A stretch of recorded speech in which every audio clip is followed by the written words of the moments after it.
भाई अब यहाँ पे कहा जा रहा है द बेस्ट क्रिसमस प्रेजेंट, तो भाई टाइटल के ऊपर से एक चीज तो क्लियर है बेटा कि ये जो भी टॉपिक है, जो भी चैप्टर है, वो कुछ क्रिसमस की गिफ्ट को लेके है। ठीक है, ये चैप्टर क्या है? There are some dates or periods of time in the history of the world that are so significant that everyone knows and remember them। भाई हम हर किसी की लाइफ में एक ऐसा समय जरूर आता है जो हमें जिंदगी भर याद रहता है, चाहे वो कोई भी। सिग्निफिकेंट मतलब बहुत ही खास चीज है। The story you will read mention on such date and event। अब भाई ये स्टोरी ऐसी ही है, एक तारीख और उस तारीख पे हुई भी एक इवेंट, कोई चीज उस तारीख पे हुई थी। क्या हुआ था? A war between British and the Germans in 1914। भाई 1914 के समय जो वॉर हुई थी उसके बारे में कुछ है, चलिए पढ़े क्या है ये चीज। I spotted it in a junk shop in Bidford, a roll-top desk. A man said it was early 19th century and oh, I had wanted one, but they were far too expensive। अब भाई वो क्या बोल रहा है? Junk shop. भाई junk shop का मतलब होता है वो नहीं, कबाड़ी की दुकान होती है जो, उसको कहा जाता है। भाई उसने क्या बोला कि कबाड़ी की दुकान है ब्रिडफोर्ड। ब्रिडफोर्ड एक जगह का नाम है, वहां पे मैंने एक चीज स्पॉट की मतलब देखा। क्या देखा? A role top desk. भाई एक डेस्क था जिसका जो टॉप है थोड़ा रोल, थोड़ा घुमावदार है, वो चीज मैंने देखी। The man said it was an, भाई उस आदमी ने क्या बोला, शॉपकीपर जो था, कि भाई ये ऑक ट्री का बना है। ये जो ओ ए के लिखा है ना, ऑक ट्री, ये बहुत मजबूत ट्री आता है। बोले उस ट्री का बना हुआ है और 19th सेंचुरी में बहुत चुना है। सो आई हैड वांटेड वन। भाई मुझे तो चाहिए था, लेकिन दे वर फार टू एक्सपेंसिव। भाई वो मेरे लिए बहुत ही महंगे थे। एक्सपेंसिव का मतलब कॉस्टली, महंगा। This was in bad condition. The rolled up in several pieces. One leg clumsily mended, scotch marks on all down one side. अब यार कबाड़ी की दुकान पे है तो सीधी सी बात है कि चीज तो बहुत खराब होगी। वो भी यही बोल रहा है कि भाई this was in a bad condition, बहुत ही खराब कंडीशन था। जो उसके रोल टॉप थे उसके टुकड़े हो चुके थे in several pieces, and one leg clumsily मेंडेड।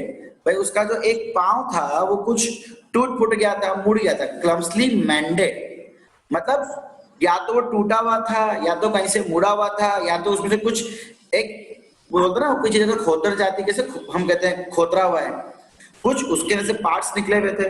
और स्कॉच मार्क्स, भाई स्कॉच मार्क्स का मतलब होता है जली हुई निशान। भाई कुछ जलाया वाला होगा तो जले के भी निशान थे उसके अंदर। It was going far for little money. I thought I could restore it.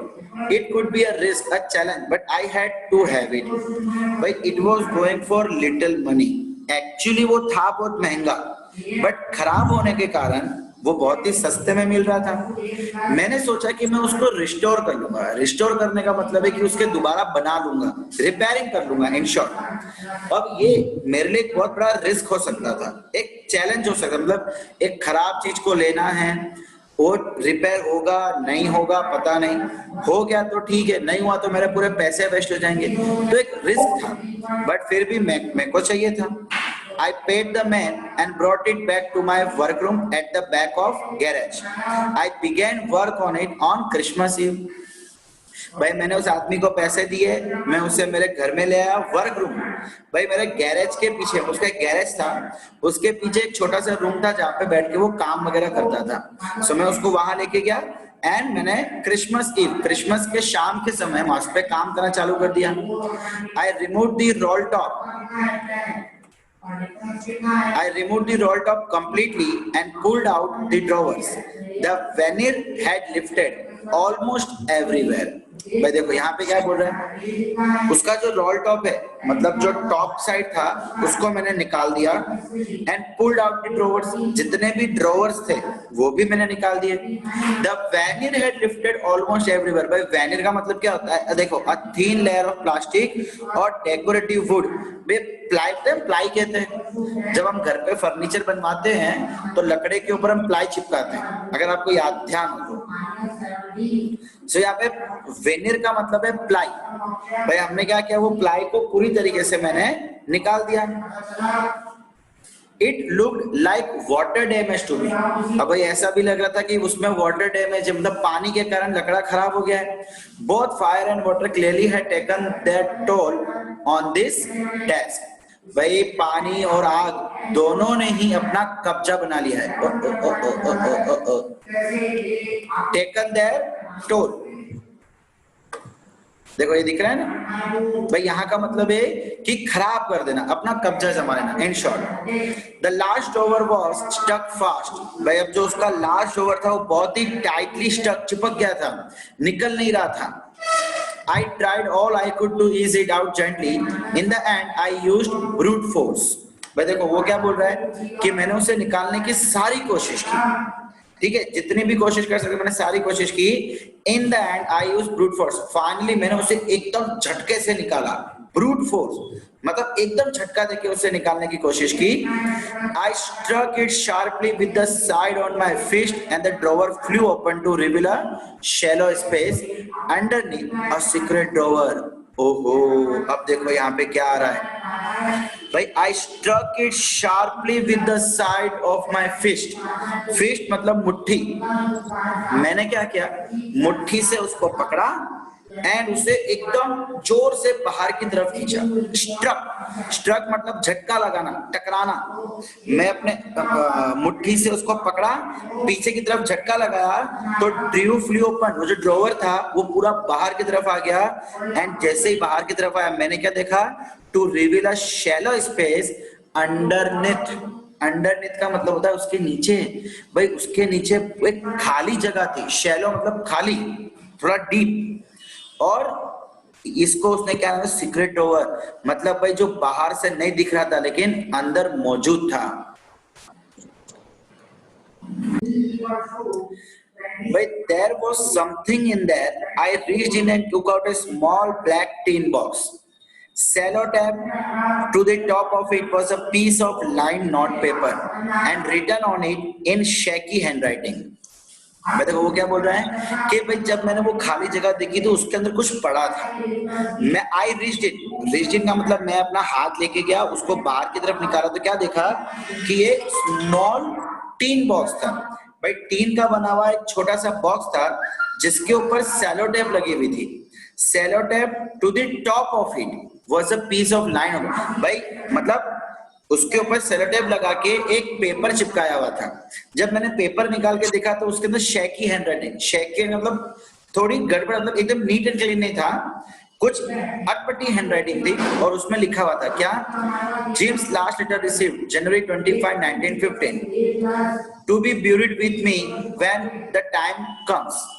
I knew as I did it that it was wrong of me to open the box, but curiosity get better of my scruples. It usually does.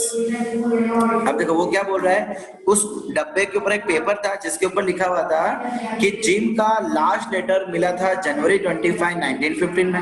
अब ये gym कौन था, क्या था, इसको भी नहीं पता, अपने को भी नहीं पता। स्टोरी पढ़ते हैं आगे अपने आप समझ आ जाएगा। बट टू बी ब्यूरिड मी, भाई ये जो डब्बा है इसको मेरे साथ आप दफना देना, मतलब जब मेरी बॉडी को दफनाओगे तो इसको भी दफना देना। ब्यूरिड, ब्यूरिड का मतलब होता है दफनाना। I knew as I did it, भाई अब वो बोल रहा है कि भाई मुझे पता है कि ये गलत है, किसी का बॉक्स ऐसे किसी और का है, मैं उसे खोलूंगा, वो गलत है। बट क्यूरियोसिटी, भाई क्यूरियोसिटी का मतलब होता है जिज्ञासा, जानने की इच्छा कि यार क्या होगा क्या होगा क्या होगा। हमको पेरेंट्स या टीचर्स मना करते कि बेटा वहां मत जाओ, लेकिन फिर भी हम वहां जाते। क्यों भाई, क्यों पापा मना कर रहे हैं, क्यों टीचर मना कर रही है वहां जाने से, है ना, वो जिज्ञासा होती है ना एक देखने की। सो उसकी वजह से got the better of my scruples. भाई स्क्रपल्स मतलब कि अगर देखो feeling that make you hesitate to do something wrong. भाई मेरे अंदर एक ऐसी फीलिंग आती है मैं गलत काम कर रहा हूँ, लेकिन उस फीलिंग से कई ज्यादा मेरे अंदर क्यूरियोसिटी थी। मुझे पता है कि ऐसा किसी का नहीं देखना चाहिए, लेकिन फिर भी मैं देख रहा हूँ। इट यूजुअली डज, और ये चीज नॉर्मली मेरे साथ होती रहती है। Inside the box there was an envelope. The address read, भाई उस बॉक्स के अंदर क्या था, एक एनवलप था, उसके अंदर कुछ एड्रेस लिखा हुआ था। कौन सा एड्रेस, मिसेस जेन मैकफर्सन 12 कॉपर बीचेस ब्रिकपॉट डॉर्सेट। भाई ये एड्रेस था, उसको भी नहीं पता क्या था ये। I took out the letter and unfolded it. It was written in pencil and dated on the top, December 26, 1914. अब भाई उसके अंदर एक और लेटर था, एनवलप के ऊपर एड्रेस लिखा था और उसके अंदर एक चिट्ठी थी। चिट्ठी में क्या लिखा था, पेंसिल से लिखा गया था और उसके ऊपर तारीख डाली गई थी दिसंबर 26, 1914। इसका मतलब जो बॉक्स के अंदर से लेटर मिला वो लेटर दिसंबर 26, 1914 को लिखा गया था। कई बार आपको 1 मार्क में पूछ सकते हैं, तो ये डेट याद रखना। अब क्या लिखा था लेटर के अंदर, dearest Connie, I write you in much happier frame of mind because something wonderful has just happened that I must tell। भाई अब कोई कॉनी करके कोई लेडी थी, अब उसको कोई लेटर लिख रहा है, कौन लिख रहा है, क्यों लिख रहा है, धीमे धीमे स्टोरी पढ़ते हैं समझ आती जाएगी। वो क्या बोल रहा है, आई राइट यू इन मच, भाई ये लेटर मैं आपको लिख रहा हूँ इन मच हैप्पियर फ्रेम, बहुत ही अच्छे मूड से। क्यों, बिकॉज कुछ समथिंग वंडरफुल हैड हैपेंड, भाई कुछ अच्छा मेरे साथ हुआ है जो मैं आपको बताना चाहता हूँ। We were all standing to in our trenches yesterday morning, Christmas morning. It was crisp and quite all about, as beautiful a morning as I ever seen, as cold and frosty as a Christmas morning should be। भाई वो क्या बोल रहा है कि भाई हम सब इन अवर ट्रेंचेस, ट्रेंचेस का मतलब है कि हमारे ग्राउंड में मतलब वो बोरी की एक चीज बनाई होती है, जैसे कि देखो यहाँ पे लिखा हुआ है, जहाँ पे सोल्जर छुपा करते हैं अपने एनिमी से, बोरी से दीवार बनाते हैं, वैसे ही हमारे भी दीवार थी, बोरी की दीवार बनाई हुई थी। हम वहां पे खड़े हुए थे कल मॉर्निंग, और कल क्या था, क्रिसमस थी, मतलब लेटर के अकॉर्डिंग क्रिसमस मॉर्निंग के एक दिन बाद ही लेटर लिखा गया था। एटमॉस्फेयर कैसा था, इट वॉज क्रिस्प, क्रिस्प मतलब हल्की सी ठंडी थी, ठंडी हवा चल रही थी, एंड बहुत ही शांति, quiet all about. As beautiful morning as I ever seen, as cold and frosty। भाई और ऐसी खूबसूरत सुबह, ऐसी खूबसूरत ठंडी और क्रिसमस मॉर्निंग शायद ही कभी मैंने देखी हो। I should like to be able to tell you that we began it, but the truth I am ashamed to say is that Fritz began it। First someone saw a white flag waving from the trenches opposite। अब देखो क्या बोल रहा है वो, भाई I should like to be able to tell you, भाई मुझे आपको कहना चाहिए था, देखो ये सेंटेंस का मीनिंग समझना बच्चा लोग।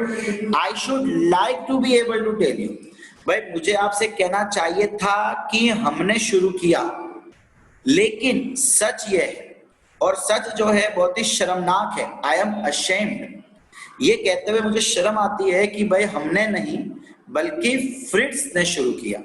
ये फ्रिट्ज कौन था, एक जर्मन सोल्जर, देखो यहाँ नीचे दिया हुआ है, एक नाम है, ये एक जर्मन सोल्जर है जिसका ये नाम है, ठीक है। अब क्या शुरू किया, भाई तो क्रिसमस मॉर्निंग के समय वहां पे कुछ फ्लैग लहराना या कुछ इवेंट करते हैं वो लोग, उसकी शुरुआत, भाई उसकी शुरुआत हमें करनी चाहिए थी, लेकिन हमने ना करके एक जर्मन सोल्जर ने की। First someone saw a white flag waving from the trenches, भाई हम जहां पे थे उसके ऑपोजिट साइड, देखो फ्रेंचेस ऑपोजिट, वहां से किसी ने देखा सफेद कलर का झंडा लहराता हुआ, white flag waving. Then they were calling out to us from across no man's land, Happy Christmas Tommy, Happy Christmas। भाई अब जैसे ही उन लोगों ने हमको झंडा लहराते हुए देखा, सो उन लोगों ने बोलना चालू कर दिया, from across no man's land. No man's land यानी कि भाई हमें कोई इंसान दिखाई नहीं दे रहा था। नो मैंस लैंड, देखो इसका मतलब ध्यान से समझना, भाई जमीन है लेकिन जमीन पे कोई दिखाई नहीं दे रहा, कोई इंसान नहीं है, लेकिन वहां से आवाजें आ रही है। कैसी आवाजें, happy Christmas Tommy, happy Christmas, कोई क्रिसमस विश कर रहा है, कोई दिखाई नहीं दे रहा, कोई कौन विश कर रहा है। When we had got over the surprise, some of us shouted back, same to you Fritz, same to you। ओहो भाई जब हम सरप्राइज मतलब हम चौंक गए, बोले कि कोई इंसान दिखाई नहीं दे रहा लेकिन आवाज कैसे आ रही है। जब हम थोड़ा शांत हुए तो some of us shouted back, भाई हम में से कोई चिल्लाया, वापस चिल्लाया, भाई same to you Fritz। I thought that would be that, we all did, but then suddenly one of us up there in his grey great coat and waving a white flag।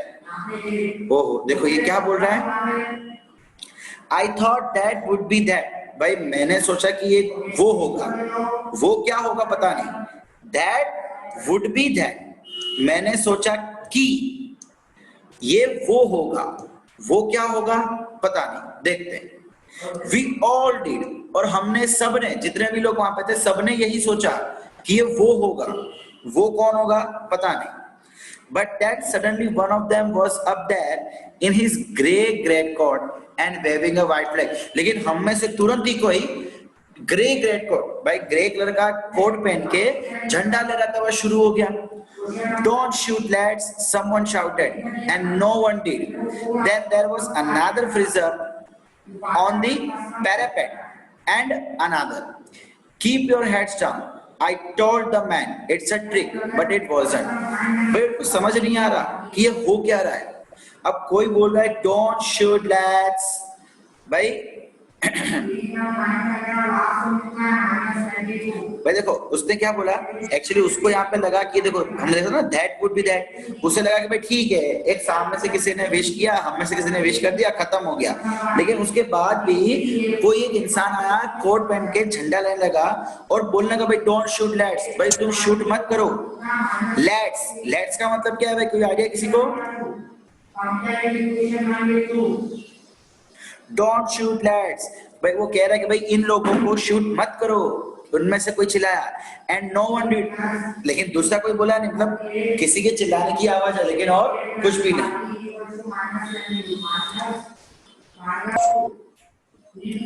भाई अब जब किसी ने चिल्लाया shoot मत करो and no one did, फिर कुछ शूट भी नहीं किया, मतलब फिर कुछ आवाज नहीं आई।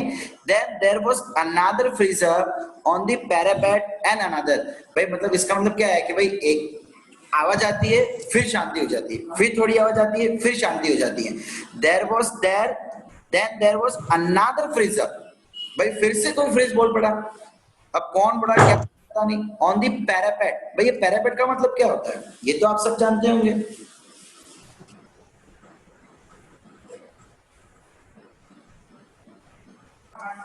कोई घर में या कोई जगह पे पता है एक लंबी दीवार बनाते हैं ताकि कोई अंदर बाहर आ ना सके, एक लंबी दीवार सुरक्षा के लिए, तो उसको कहते हैं पैरापेट।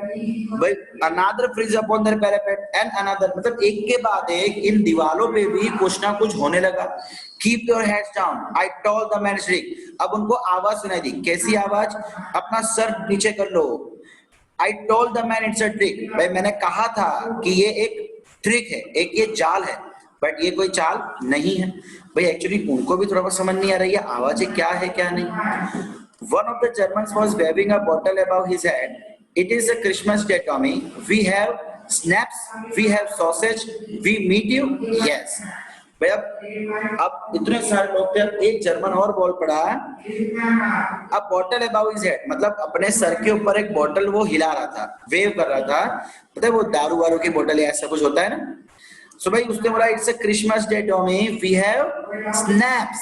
भाई स्नैप्स का मतलब क्या होता है, स्नैप्स, देखो a German drink made from a grain, भाई अनाज या ऐसे अलग अलग ग्रेन से वो एक ड्रिंक बनाते हैं, सॉर्ट ऑफ दारू जैसा, बट एक्चुअली दारू नहीं होता बिकॉज वो ग्रेन से बना होता है।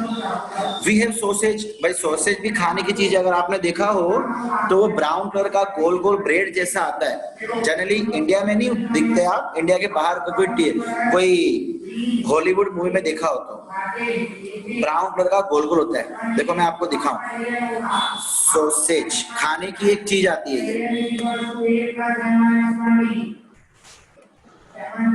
देखो दिख रही है फोटो ये,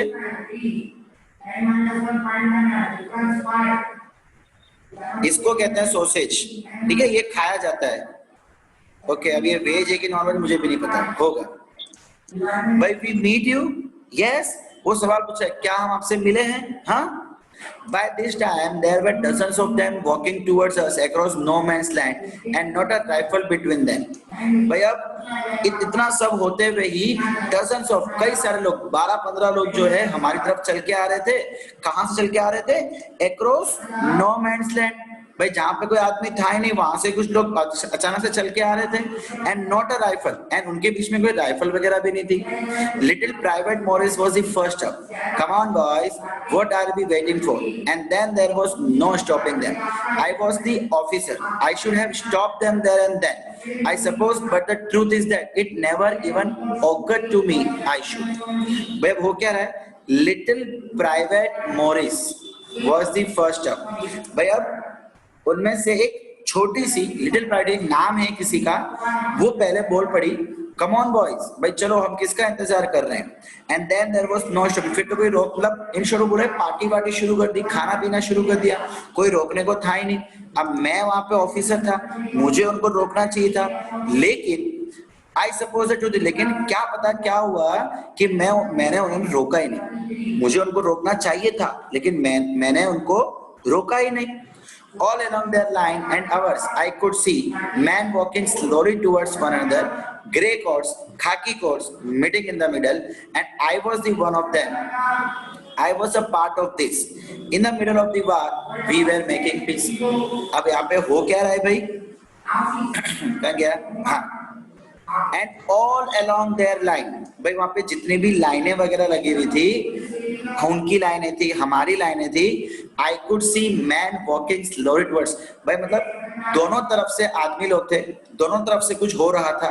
एक जन लेफ्ट चल के आ रहा था, एक जन राइट से चल के आ रहा था, किसी ने ग्रे कोट पहना हुआ था, किसी ने खाकी कोट पहना हुआ था। And in the middle I was one of them, भाई उनके बीच में मैं एक था। I was part of this. In the middle of a war, I was making peace. भाई मैं इस चीज का, जो भी वहां पे हो रहा था, मैं उस चीज का एक हिस्सा था। And in the middle of the war, we were making peace. भाई ये जो नजारा था, ये पूरा किसी जंग का नजारा था। एंड इस नजारे के बीच में हम लोग शांति बनाए रखने वाले थे। You cannot imagine, dearest Connie, my feelings as I looked into the eyes of French officer who approached me and hand outstretched. Hans Wolf, he said, gripping my hand warmly and holding it. I am from Dusseldorf. I play the cello on the orchestra. Happy Christmas. अब भाई तुम imagine भी नहीं कर सकती कोनी कि जब वो ऑफिसर, फ्रिट्स नाम का ऑफिसर मेरे पास आया तो मेरे को कैसी फीलिंग हुई। यू कैन नॉट इमेजिन, मतलब जो फीलिंग हुई ना वो मैं किसी को बता नहीं सकता। भाई वो मेरे पास आया, हैंड आउट स्ट्रेच, इसका मतलब है उसने हाथ आगे बढ़ाया मुझसे हाथ मिलाने के लिए। उसने अपना नाम बताया, Hans Wolf. He said, gripping my hand. भाई ग्रिपिंग मतलब हम हाथ मिलाते ना, तो हाथ मिलाते समय उसने मेरा हाथ एकदम पकड़ा टाइटली एंड उसको पकड़ के रखा एंड क्या बोला, आई एम फ्रॉम डसेल्डॉर्फ। डसेल्डॉर्फ जो है एक जगह का नाम है। I play this cello in the orchestra. भाई सेलो क्या है, एक छोटा सा म्यूजिकल इंस्ट्रूमेंट है, वायलिन टाइप का, मैं उसको ऑर्केस्ट्रा में बजाता हूँ। Happy Christmas. ठीक है बच्चा लोग, सो आज के लिए हम स्टोरी यहीं तक रखते हैं। एक जंग हुई है, जंग के बीच में वो आके मुलाकात हुई है, फिर आगे की स्टोरी बेटा मैं आपको कंप्लीट करके एक वीडियो में भी दे दूंगा। ठीक है बेटा।